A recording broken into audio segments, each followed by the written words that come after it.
شروع اللہ کا نام لے کر جو بڑا مہربان نہایت رحم والا ہے۔ حامیم، یہ کتاب رحمان الرحیم کی طرف سے اتری ہے، ایسی کتاب جس کی آیتیں جدا جدا بیان کی گئی ہیں، یعنی قرآن عربی، ان لوگوں کے لیے جو سمجھ رکھتے ہیں، جو بشارت بھی سناتا ہے اور خوف بھی دلاتا ہے،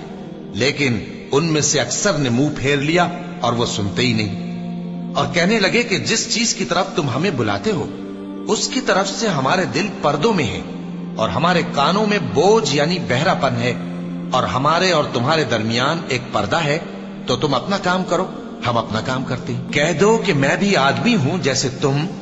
ہاں مجھ پر یہ وحی آتی ہے کہ تمہارا معبود ایک ہی معبود ہے، تو سیدھے اسی کی طرف متوجہ رہو اور اسی سے مغفرت مانگو۔ اور مشرکوں پر افسوس ہے جو زکوٰۃ نہیں دیتے اور وہ آخرت کے بھی منکر ہیں۔ جو لوگ ایمان لائے اور عمل نیک کرتے رہے ان کے لیے ایسا ثواب ہے جو ختم ہی نہ ہو۔ کہو کیا تم اس ذات کا انکار کرتے ہو جس نے زمین کو 2 دن میں پیدا کیا اور بتوں کو اس کا مد مقابل بناتے ہو؟ وہی تو تمام جہانوں کا مالک ہے، اور اسی نے زمین میں اس کے اوپر پہاڑ بنائے اور زمین میں برکت رکھی اور اس میں سامان معیشت مقرر کیا، سب 4 دن میں، اور تمام طلبگاروں کے لیے یکساں۔ پھر وہ آسمان کی طرف متوجہ ہوا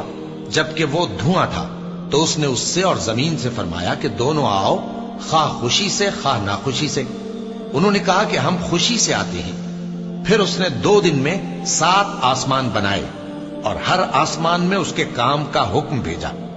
اور ہم نے آسمان دنیا کو چراغوں یعنی ستاروں سے سجایا اور شیطانوں سے محفوظ رکھا۔ یہ اسی زبردست باخبر کے مقرر کیے ہوئے اندازے ہیں۔ پھر اگر یہ منہ پھیر لیں تو کہہ دو کہ میں تم کو ایسی چنگھاڑ کے عذاب سے آگاہ کرتا ہوں جیسے عاد اور سمود پر چنگھاڑ کا عذاب آیا تھا، جب ان کے پاس پیغمبر ان کے آگے اور پیچھے سے آئے کہ اللہ کے سوا کسی کی عبادت نہ کرو، تو وہ کہنے لگے کہ اگر ہمارا پروردگار چاہتا تو فرشتے اتار دیتا، سو جو تم دے کر بھیجے گئے ہو ہم اس کو نہیں مانتے۔ اب جو عاد والے تھے وہ ناحق ملک میں تکبر کرنے لگے اور کہنے لگے کہ ہم سے بڑھ کر قوت میں کون ہے؟ کیا انہوں نے نہیں دیکھا کہ اللہ جس نے ان کو پیدا کیا